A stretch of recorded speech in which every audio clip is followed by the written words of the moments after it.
Thank you again to everybody for joining today. I'm showing 1 o'clock Eastern Standard Time, so we will go ahead and get started. My name is Sarah Polano. I am one of the account managers with Getting Hired and will also be your moderator for today's session, Hire Success, Recruiting Students with Disabilities. A couple of housekeeping items before we get started. Today's session is scheduled for 60 minutes from 1 to 2 p.m. Eastern Standard Time. Please feel free to ask questions through the chat box at any time during the training. There will be a drop-down option for you to open the chat box at the top of your screen or in the upper right-hand corner, and those questions will come directly to me. We will call these out throughout the presentation if we have time or follow up with you directly after the webinar if we don't have a chance to answer it during. Everyone's line is automatically placed on mute. We will have designated times throughout the webinar for you to unmute yourself by dialing *6 to ask any questions you may have, and closed captioning is also available. A link to access this feature will be sent through the chat box, and I will do that right after the introduction. We are also recording the webinar. A link and summary sheet will be sent afterwards, and please note that a copy of the actual presentation deck will not be sent since we are providing this link and the summary sheet. I would now like to introduce today's presenter, Sheridan Walker. She is the founder and president of Hire Potential, Inc., a woman-owned national firm which has provided employment solutions to government contractors since 1999 for recruiting, hiring, and accommodating people with disabilities. Prior to Hire Potential, Sheridan was the program manager for disability and inclusion at Alternative Resources Corporation, a national IT management and staffing business, and generated over $7 million in the first year through a program she created to recruit and hire candidates with disabilities in the IT field.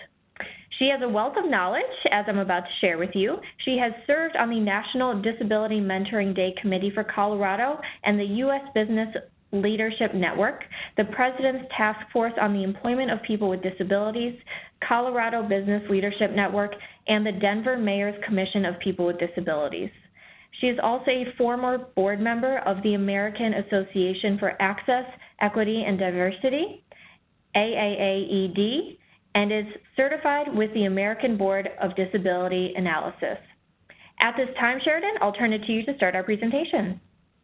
Great. Well, thank you, Sarah, and thank you, everybody, for joining today. I'm really excited to present some information I hope will be helpful in finding qualified talent with disabilities in the universities and colleges. And I hope some of this information that I deliver to you is something new that you haven't thought of before, and would love to hear down the road of how you guys are doing in your recruitment efforts. So today's agenda, I'm going to give you kind of this landscape of what it looks like in finding students on college campuses, and give you three-prong approach is what I call it, and the campus relationships.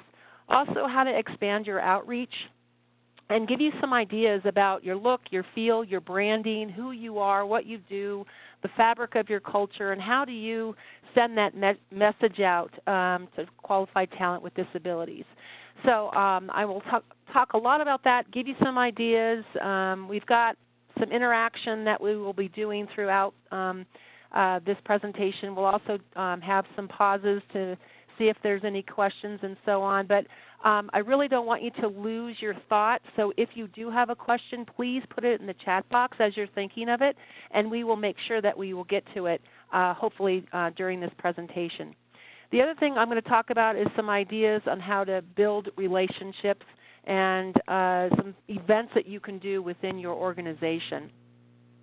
A little bit about Hire Potential. We really help navigate the complexities of disability inclusion.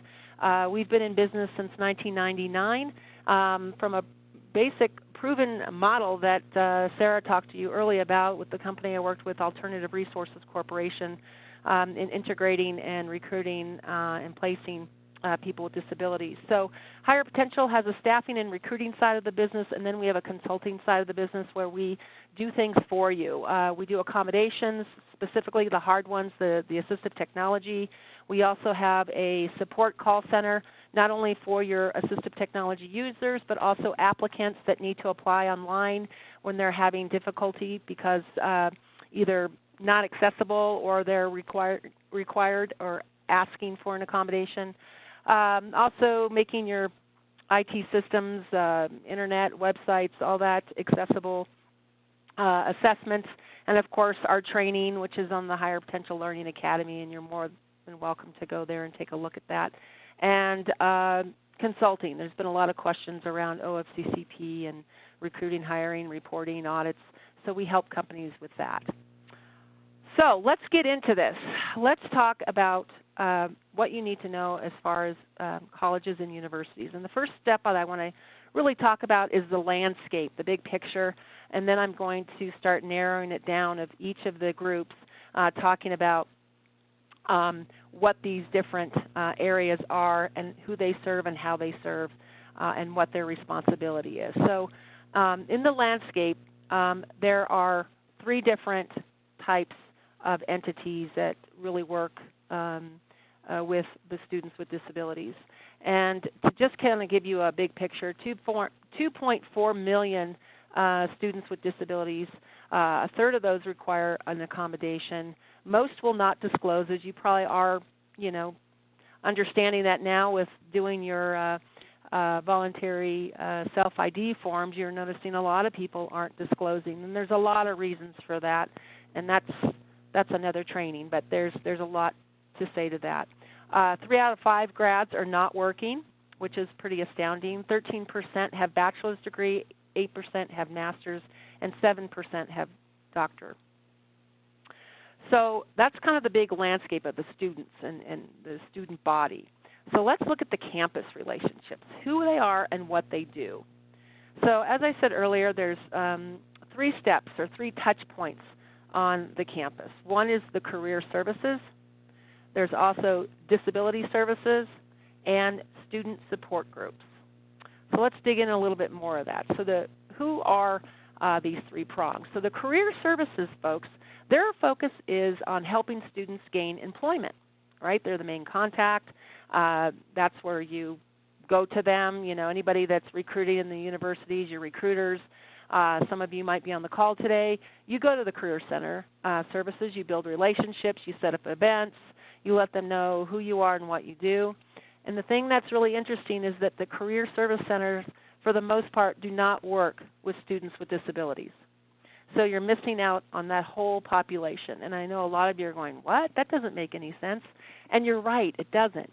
And there have been some people working in the university systems to try to get inclusion, even in the university systems, to have the Career Center or the Career Services Center work with the Disability Services Center. So in the next prong, the Disability Services Department, what their responsibility is accommodations, not only in the classroom but residential, making sure they can apply, all those things in getting in and working within the university. That's what the Disability Services Department. They also will call this department Disabled Services or Disabled Student Services. It's not the correct way of stating that, obviously. We always want to say disability or students with disabilities, always the person first. But you will know that there's a lot of different ways that different colleges, there's nothing consistent. So I want you to know that it's really said in many ways at different universities, but basically disability services. And it's not that they really work with career services, but they do get the word out about companies looking for students with disabilities. And this is an area that I think you really need to build relationships with. And I'm going to talk a little bit more about what to do, how to do it, and I'll give you some more information regarding that. The last and third place is the student groups. There's a lot of groups that have advocacy groups, whether that's the employment of people with disabilities or disability rights. There's a lot of different interest groups. And this is an area, too, that you may want to really learn about what's going on at that campus. If you have an ERG within your organization, ask any of the ERG people if they had anybody that attended that college that you're recruiting from, because you can start utilizing them to assist you. So this is an area, too, that's not really thought about, but it's a huge aha moment when you go there of how many people you can touch. Maybe not specifically on recruiting, but really giving you information or giving them information about who you are, what you do in the fabric of your culture, and how you really are looking to find more qualified talent with disabilities, and that's why you're there. So I want to stop for a minute and just say on those three different big pictures within the landscape of who you can contact within the organization, are there any questions? If there are, please unmute your phone, hit *6. I'll give you a few minutes.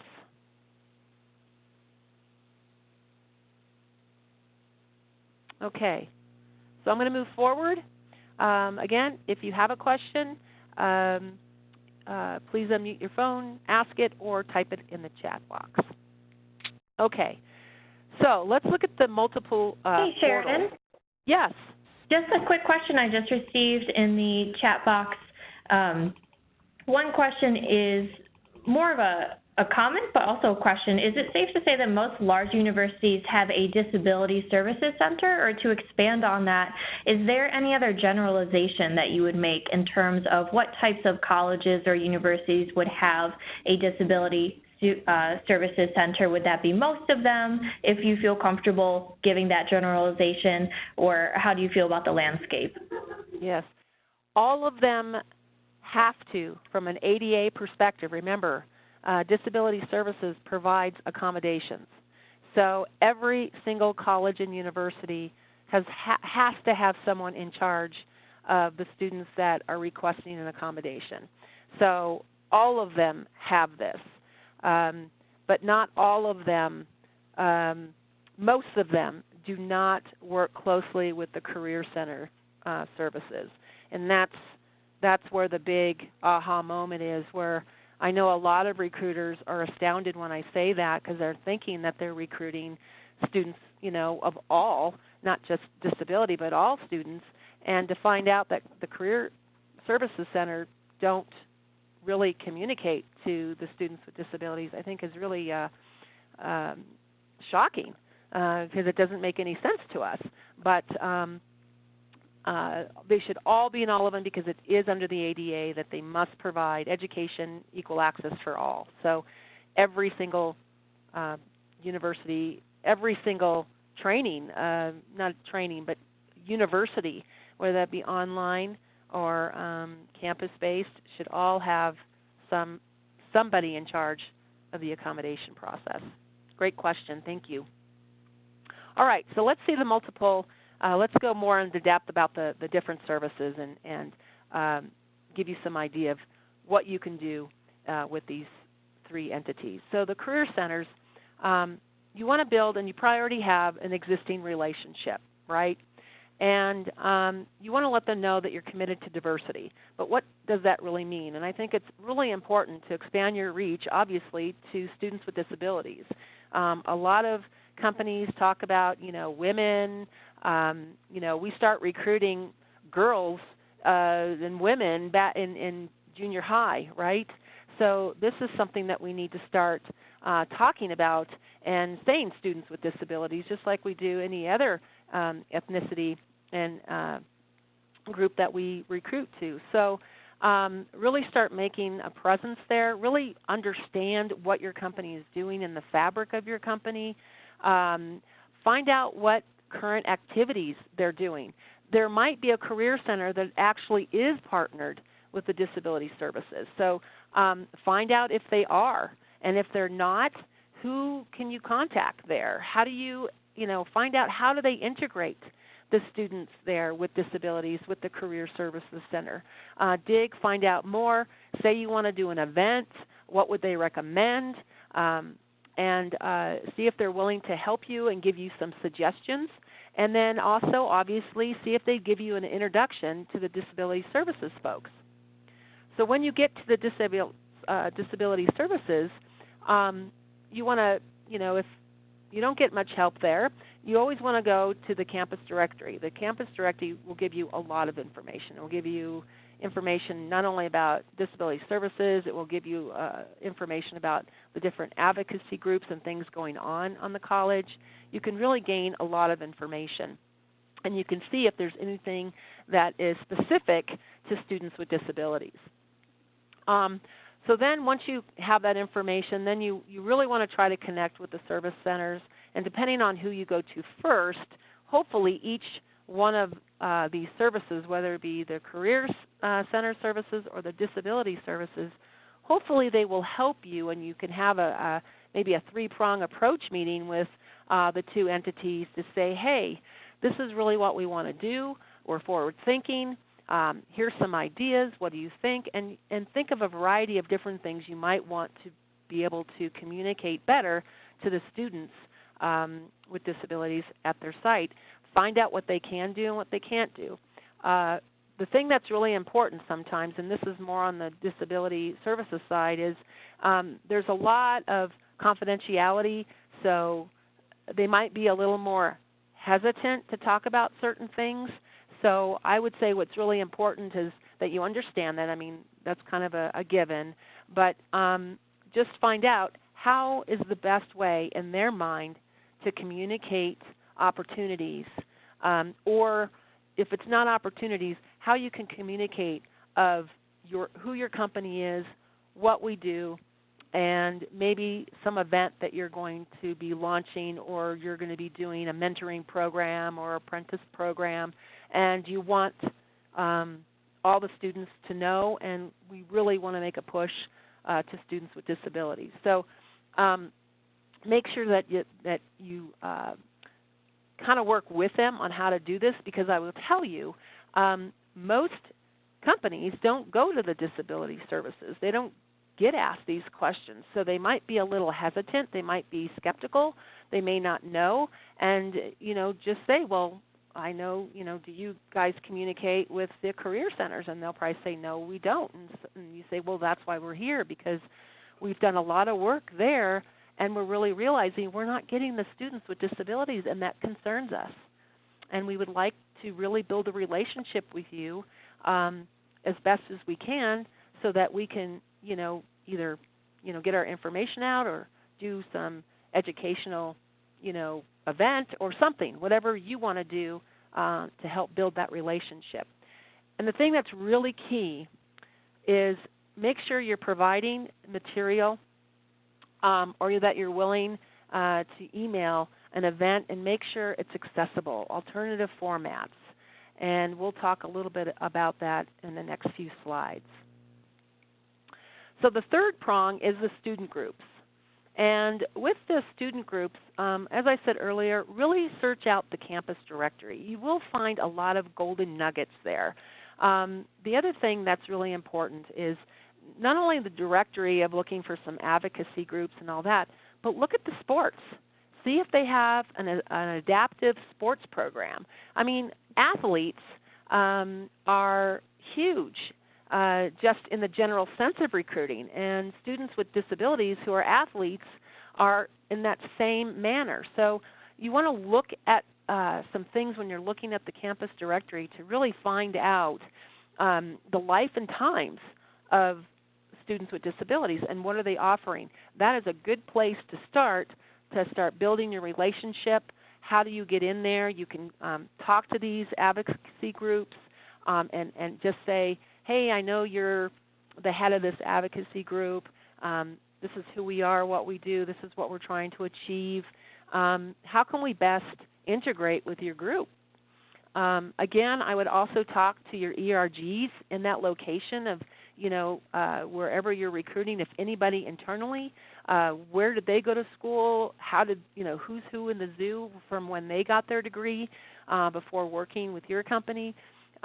Ask them. Your ERGs are really going to be critical in this too, because they kind of have an inside to these student groups and into the colleges that you're recruiting from. So with that being said, there's in a small college, university, you might have 3 groups. In a larger, there might be 10 to 8 different advocacy groups. You want to make sure that you're scheduling a meeting. You want them to know your support, who you are, what you're doing, the next event that you might be having at either at your location or at the college and university. It may not have anything to do with employment. It may just be that you're building relationships to let them know who you are and what you do, because as we know, millennials specifically, all about social responsibility. Companies now that, I think our demographic, as you know, as recruiters, people are really looking at companies a lot different than they used to in the past, and they really want to know who you are, what you do, what are you doing for the environment, and it's very important to them. So I think social responsibility is something I think really important to put into your presentations, because I'm seeing more and more of that. That's like a question they ask me. Yes, money is important. Yes, growth is important. But what does the company stand for? And specifically with disability, a lot of the students see a lot of companies not walking their talk. We have OFCCP compliance. They know this. They're learning. They're growing. They're really getting educated, the students. They know that you must recruit them with disabilities. But the thing that they get so frustrated is, you're recruiting me, but there's no action in hiring me. So if you have stories, if there's things that you can tell about a success story, or something that is bigger picture about your company and really embrace the community, I think that's going to be really, really important.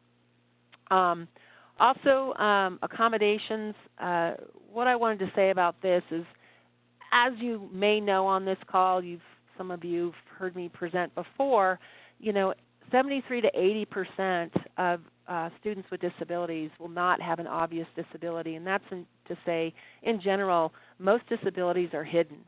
So it's important to kind of know, again, when you go back to the advocacy groups, there might be some specific disability groups, but for most part, students with disabilities don't really like to label themselves as a disability, and so you have to be really creative in getting your information and message out.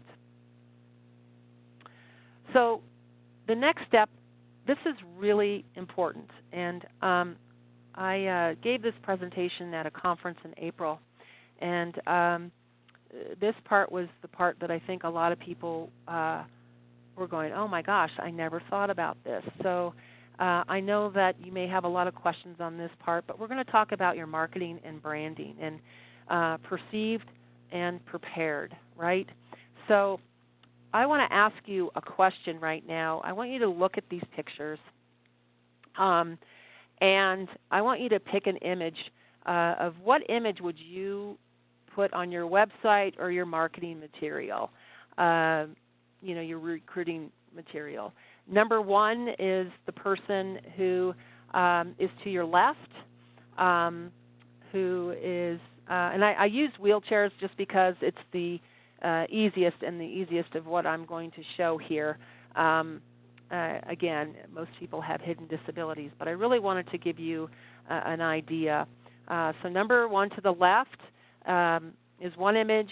The middle is where the woman is shaking hands with the person in the wheelchair. And then number three is a person working at their desk. So hey, Sheridan, I think the polling question just popped up and is blocking out image one, if you can just minimize that.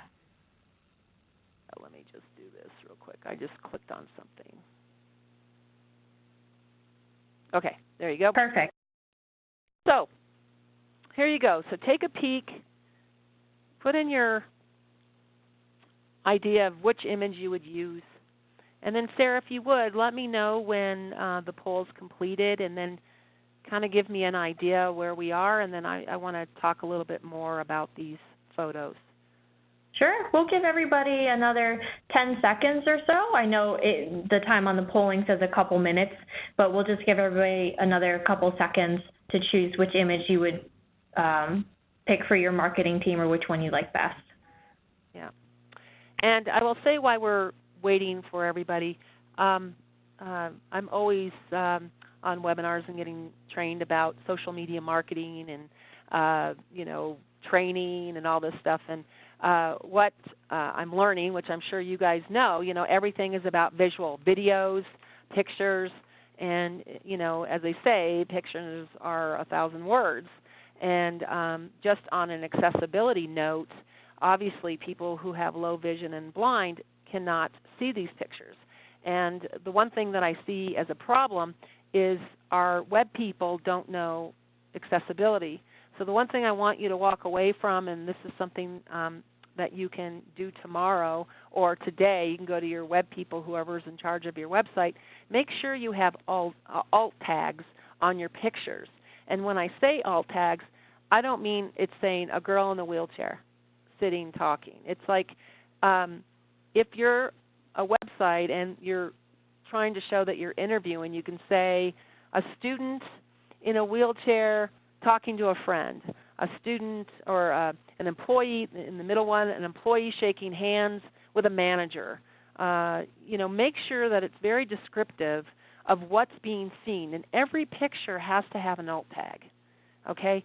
So if you don't have that right out of the gate, anybody with low vision or who's blind is going to leave your site and never come back. First impressions are everything.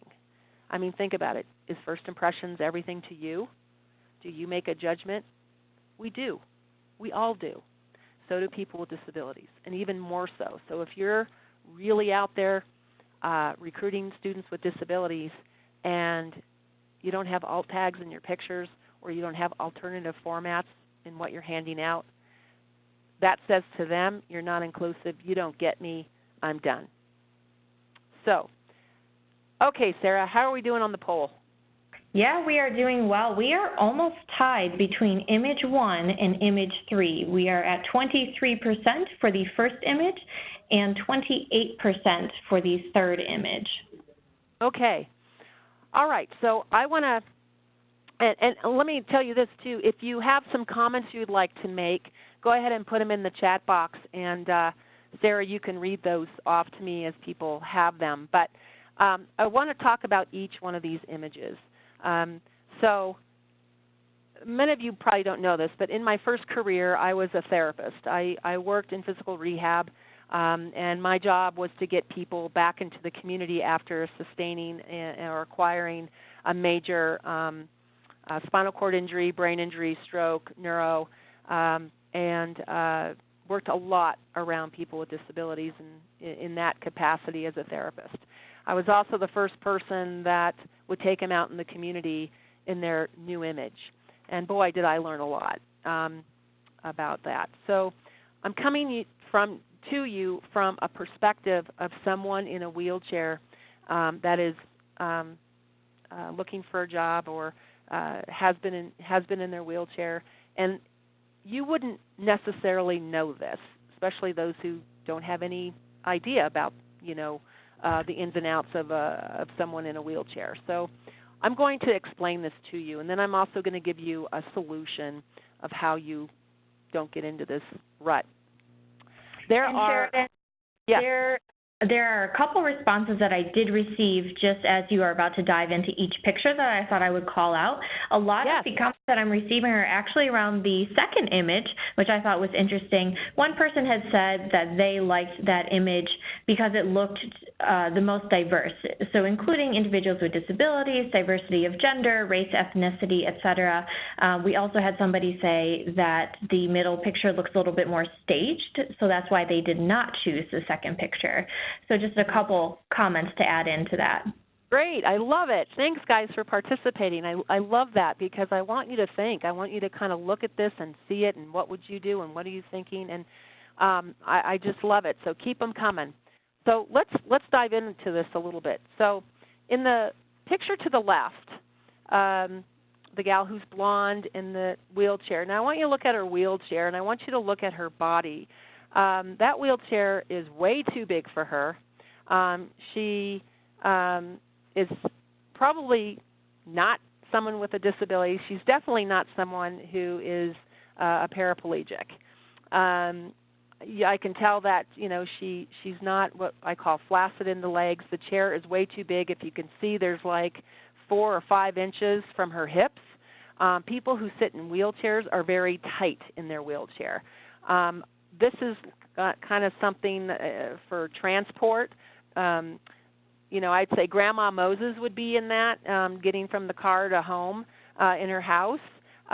This is not a functional wheelchair that a young person would be using. So someone with a disability, especially someone who may use a wheelchair, would go, oh my gosh, that is the worst, they don't get me, and they would leave. So that is a negative image to someone specifically who is a paraplegic or uses a wheelchair of any sort, because it says to them, they don't get me. They got an actress to sit in some Grandma Moses' chair to take that picture. And so, again, a picture says 1,000 words. Now, number two, okay, it's diverse, it's professional, but again, if you look at the wheelchair, this guy's young. He wouldn't be in this wheelchair. Where his arms are, it's not a good fit. The wheelchair arms, a lot of people who are young don't even have armrests. Armrests are for old people in the young, I would say 50 and younger. Someone in their 60s might have armrests. The armrests, too, are so high that his arms are almost, perpendicular. So that wheelchair right there, I know this guy is being staged. He's an actor. Now, the other thing that you see is she's bowing down to him, and this is controversy, okay? There is how she's leaning over and really giving him an extra hand, and that's like, it's too much. Would you do that to someone that you're meeting who's standing? Would you hold their hand like that? Would you bow to them? No, you wouldn't. You would stand. Normally what you would do is you'd stand and shake their hand. Hi, I'm Sheridan. Nice to meet you. Let's go in the conference room. It wouldn't be anything overdoing. This, to me, is something overdoing. What it appears and how someone who is in a wheelchair would find this overacting. They might be a little uncomfortable, so they're overdoing to make the person feel comfortable. It's really them needing to feel comfortable. So this is really not a positive image as well. So the third one I want you to notice, and again, I'm just going to look at the wheelchair. This person is actually a paraplegic. I can tell by the way her body is sitting and leaning over, her legs. Again, this is a therapist talking. It's not something that I expect you to do, but I'm just driving it home that we have to pick images that mirror the people we want to recruit, right? I mean, just the comment of, it's a diverse workforce. I like the picture middle because it's diverse. Right. We want to hire and find diverse cultures and ethnicities and gender. So it's the same thing about specifically people with disabilities. We have to start using people who have disabilities. It's the same thing with actors and actresses. And you can see that more and more now that the industry, the motion picture industry, the television industry, are really starting to recruit and hire people that actually have disabilities. So the other point about this is the wheelchair, you see she has no armrest. This gal is active. She's young. She's a mover and a shaker. She's even got the wheels that are kind of on a bicycle tire. They're fast. They're quick. Sometimes people have knobby wheels, like depending on where you live. If you live in a state where there's lots of snow, they'll have knobby tires to get through the snow. They're athletes, they're pushing their chair all day long. And you can tell the difference, like this gal is a mover and a shaker. But if you look at the other pictures, you wouldn't say that. You would say, they're going to have a hard time getting around. So these images are really important to your marketing and branding. And I would say, images are everything today. So we want to make sure that we're providing images with real people with disabilities and not have staged actors and actresses. I'm trying to move the slides, Sarah, and they're not moving.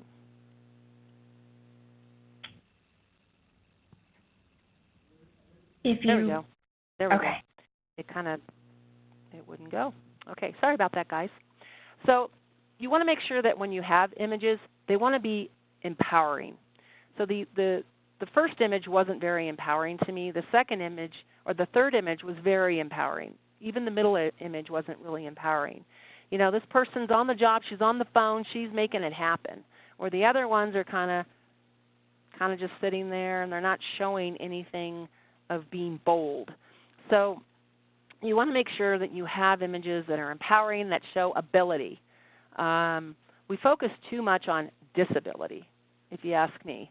And so take a look at that. Take a look at your images. Some of your homework today I'd like you to do is go on your site, look at your images. Do you like them? What do they say to you?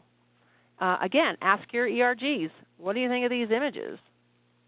I will tell you, people who are, if you have an image of someone in a wheelchair who's a paraplegic and you're asking someone who might be deaf or have depression, they're not going to be able to answer that question because they don't know what it is at all to be in a wheelchair. So you've got to make sure that you're asking the people who actually have that disability, what is that image representing to you? Okay? Very important. Another thing that a lot of times companies do, they'll ask their ERG about a specific disability, and because they just have a disability, you get an answer, but they don't know that disability. You know, people who are blind could never tell you what to provide for someone who is deaf, and vice versa. So make sure we're not pigeonholing people just because they have a disability. You go ask that question. They don't know. You've got to ask the specific person with the disability. Also, I say have Braille on your business cards. Does anyone know why I would say to have Braille on your business cards? Think about that for a minute. The reason being, it's not because I'm saying it's for people who are blind that read Braille. I mean, really, that's only about 10 to 13% of the population, and that's getting less and less due to technology. Kids and people who acquire being blind are not learning to read Braille, and it's very concerning in the demographic of people who are blind and low vision, but that's really the case. So it's not really for that reason. But if you think about it, when you grab a business card and it's got the Braille on it, the bumps, what does it say immediately to anybody who grabs your card? It says, we're inclusive. We get it, without having to say anything. It's always a topic of conversation. I have Braille on my cards, and I know getting hired, you guys have Braille on your cards, and you could probably say the same thing. Oh, I love this Braille. A lot of people, it gets their attention, and it will get the attention of no matter who and what type of disability. Grabbing that card with Braille says a lot to the disability community. So very important to have that. It's also very important to have alternative formats in your marketing material. And what I mean by that is having large font, having stick drives. Now, I will tell you, PDFs are not accessible. And sometimes the way we do Word documents, they're not accessible. So you want to make sure that your stuff that you're handing out is accessible. And we're more than happy to help you on that. But again, if you don't have alternative formats, even have Braille. It's not like you're going to hand out Braille a lot, but you need some Braille just in case. It says a lot to individuals. They're going to be astounded that you do have alternative formats because most of the time companies don't even consider having that. So very important, and be proactive. That's what's so important too in recruiting, is have as much accommodations, knowledge, and accessibility knowledge as far as what you do in your role to be successful, that they know that you have the answers to the questions that are mostly going to be asked of you. And it's okay that you may not know, but make sure you know your accommodation process. Make sure you know who does that in your organization, because you're going to be asked, I need an accommodation, who can assist me? Oh, that's, HR business partners. They're really good at that. Gal that I've worked with, her name is this. Yeah, we've got that. Make sure you know that. And if you don't know it, when you hang up the phone, hopefully you're writing notes of things that you've got to go find out. Put that on your notes and always have that with you, because you're going to be looked at so positively with a student with a disability that you know that information. It's really key. Also, find out, is your website accessible? And for you guys in recruiting, from start to finish. Now, getting hired is accessible, but the minute they leave getting hired, they go to your site. And if your site, when they leave, isn't accessible, you need to know that. And even if it is accessible, we always have to provide an accommodation statement, always. And we always have to provide an accommodation, no matter how accessible your site is. Okay? Very important. And someone, I don't know what your, here's another homework assignment. I want you to go back. I want you to look for your accommodation statement, how long it took you. Is it buried or not? Is there a phone number and email? And then I want you to call that phone number or email that email and tell me what response you get. Find out if it is something that has a positive experience for someone that comes to your site. Because if you're recruiting students, if you're just recruiting anybody, specifically with a disability, if it's not equal access and easy, you know, we all talk about the candidate experience. It's really important to us, whether you have a disability or not. We want candidate experience to be positive. We know that we can't hire everybody, but we hope that they love us and know us, because tomorrow we might have a job for them and they are going to love us and they're always going to remember us. This is something really, really critical, and I will almost bet you my life that your candidate experience is not pleasant for anybody that has an accommodation. And I did a study on this, and I know this for a fact. So find out what you're doing, because, again, you're going to be losing qualified candidates and students specifically if they come to your site and they have a poor experience. And obviously that's for every candidate, right? And so I want you to go and do that, and this is something for your talent acquisition teams to talk about and your compliance and disability people, because this should be a seamless, fun experience for people, because all the money you're spending on recruiting is going to be lost if their experience is horrible. So really take a look at that. As far as your material that speaks to your diversity commitment, you know, get specific about disability. You know, add your internal resource groups. Yes, we have, you know, I know I go on a lot of diversity sites. Some talk about that they have an ERG. Talk about what you're doing with that. What's the fabric of your culture as it relates to disability? If you want to stand out, you really got to stand out. A lot of companies don't stand out in this area. You know, it's the same equal opportunity statement. There's nothing that speaks to this community. They might say, oh, we have relationships with women in technology, you know, and they have all their diversity groups and veterans, you know, wounded warriors. But there's not a lot about disability. So really start, you know, pumping that into your website. As we all do. We all go to websites. We all check out companies to see if they are who they say they are. And people with disabilities really want to work for companies who get them. They've got lots of choices. I mean, look at the unemployment rate right now, you guys. I mean, it's crazy. And, you know, the unemployment rate for people with disabilities is double than the general population. So there are going to be more qualified candidates in the untapped market with disabilities than there are in general. We're all fighting. So if you can step out of the box and start speaking to this community like I did in 1997, and I hired 186 people and drove $7 million for the company and $250,000 tax credits, it's because, and we had a low unemployment rate then, and I got the top talent because no one was recruiting people with disabilities back then. So you want to look different. You want to stand out. You want to have different symbols. If you're a getting hired client, you probably have the getting hired logo on your site that represents, yes, we get it. If you're not a client yet, this is something, you know, you want to have some type of markings that you get it. and that you want people. And don't be afraid to speak to this population. List what you're doing. Have your external groups and partnerships. Make sure, like I said, you have your disability-friendly symbol. Students, as well as all people with disabilities, if they're going through vocational rehab or whatever, they're being trained to look at this. They're looking for, I want to work for a company who's disability-friendly.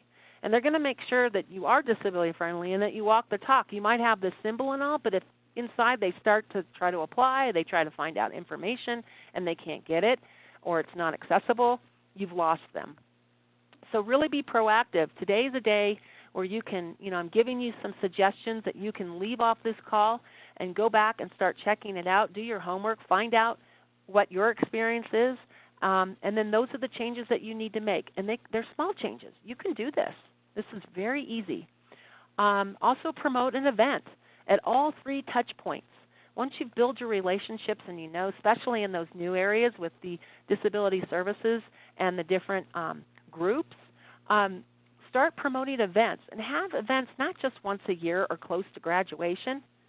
Be a part of the community. It's like what we're saying internally. If you want to get better self-ID, you've got to be the fabric of the culture. You can't just have, this is October is Disability Employment Awareness Month. Okay, we're going to have this. And then you do nothing year-round. You don't have a spotlight of maybe a manager that hired someone with a disability or whatever you're doing in your organization. It's got to be a constant communication internally and externally. The other thing that obviously is so close to my heart, and I know it's really, really imperative, but to really help decrease our fears and attitude barriers, which is what really is the number one reason why people with disabilities don't get employed, is training, and more training. So I really value all of you being on this call today because you are taking notice here. You're putting effort into this. It is important, and I can't say enough about training. It's not that we interview people with disabilities every day, which is why it's so important that we continue our training, and having our basic etiquette training done on an annual basis, I think is really important because we forget. And this is something I will always advocate to make sure that we're doing more and more of. Specifically, work in these events and outreach. You want to make sure that you have consistency here. Also, the training, when I talk about phone screening and customer service, the customer experience, right? Very important. But a lot of companies don't realize that you need disability etiquette when you're doing phone screening. Well, we're just talking to them on the phone. Okay, well, think about that. You have people who might have post-traumatic stress, anxiety. They have pauses in the middle. You might have someone who has a speech a stutter, a relay call, someone who's hearing impaired or deaf that might be using relay calls. So education is critical. So I want to stop here for a moment and see if there are any questions with what I've covered so far. And we have probably about 5 more slides. And I'll ask, we're going to cover some resources in the next few slides. So before I move on, is there any questions or anything I can do to assist you? Hey, Sheridan, Sarah, one quick question that I did receive. So we mentioned some great ideas and suggestions for showing that branding and marketing of being inclusive with people with disabilities, like Braille and a business card. Is there anything else similar to that, just a quick, here's a brand marketing strategy to show that we are disability inclusive to attract students with disabilities or that specific population? If you're going on campus, anything like that beyond the business card, is it really just images that people should make sure that they're using? Is there anything else you have suggestions for? Well, I'm always about proactivity, right? So anything that you're handing out to students, you got to have alternative formats. They've got to be accessible. So if you have a video that you show, that you do, make sure it's accessible. And that's, again, I can give you more information on that. It's too detailed to go on this presentation. But make sure that you have alternative formats. And what I mean is when you are, whatever you hand out, do you have large fonts? Do you have it in a flash drive? That's the information that you're handing out. If you have a PDF, you can make PDFs accessible, but be proactive. Go find out, is this accessible? We need an accessible format. Get all of that done, whatever you're handing out to your college students or in any recruiting. Make sure, be proactive of all that is accessible to get your information out to as many people as possible. And, you don't want to have any barriers, because if you have barriers, you're blocking, and having blocking, you're not going to get the people you're looking for. So I think it's really important to be proactive, to have alternative formats, make sure they're accessible, and anything that you hand out, that you have, it's all universal access, if that makes sense, that anyone can read your information no matter what their disability is. I hope that helps. Any other questions? One other quick question, and Sheridan, we may need to take this one offline, so perfectly fine if we need to, let me know. Can you share any additional information that you have on phone interview etiquette? Oh, that's a good one. Yes, let me do this. I'll answer that question. Let's see how much time we have. I want to get through the slides. I want to make sure that people have their resources, and I'll come back to that if we have time. If not, I can certainly send you an email to send it to that person. But let me get through these real quick to make sure people get the resources, and then I'll answer that question in just a bit. Absolutely. Great, thank you. All right, so let's talk about resources. This is where it's all at, right, guys? Give me something, Sheridan. Give me something that I can really look at. So these are probably different organizations that you may or may not have heard of. But if you want to get really granular in college students with disabilities, the National Center for College Students with Disabilities is really that organization. They have a lot of information in there that they can share with you that goes, takes a deeper dive.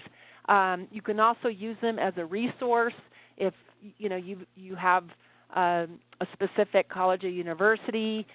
They'll be able to share with you some information, and they can help you take a deeper dive, and they also have lots of resource information for you. So I say go there. Also, the Association of Higher Education and Disability, a lot of you probably have heard of AHEAD. They have a wealth of information as well. This one a lot of you probably haven't seen, but the Dream College of Students with Disabilities, they have a lot of different information about different places students pick to go to school because they have a focus of students with disabilities, and that's something that might be really beneficial for you, where they're actively recruiting and they have programs. And the other one is the Career Opportunities with Students with Disabilities. They've been around a very long time, and for those of you who know Alan Muir, he used to be at the University of Tennessee. He's done a lot of work around careers and students with disabilities, and this is another site that has some students, has resources for you, and they've been around a long time, so they're also a very good resource to kind of expand your reach, I would say. And then the other thing that we don't talk a lot about, that I hear out there, is we don't talk about social media. And, oh my goodness, isn't that how we're recruiting these days? I mean, I tell you, I don't know about you guys, but I'm getting texts from people recruiting me, texting me. Nevertheless of Twitter and Facebook and all of that. So the thing that we have to do when we're thinking about when we recruit students with disabilities is our social media. And social media has to be accessible.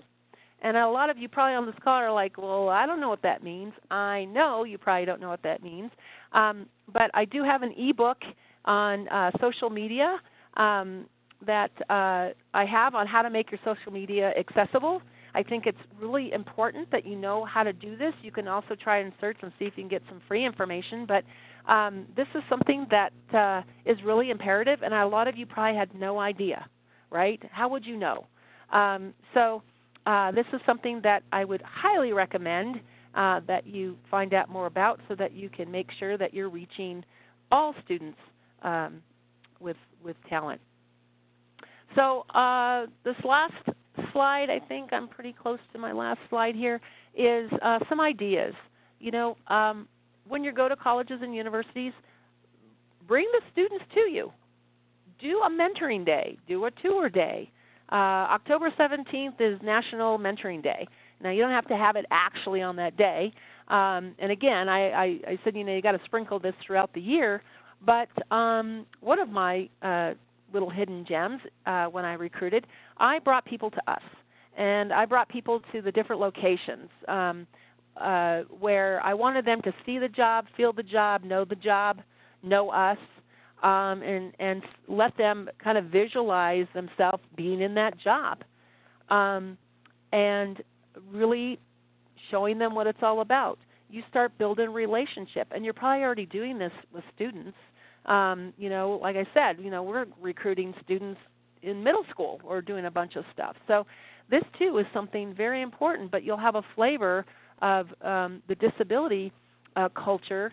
And, you know, bring your students, bring the voc rehab people, bring them to you, and have your people who do the accommodations. Have your DRG representative come and talk about who you guys are and what you do.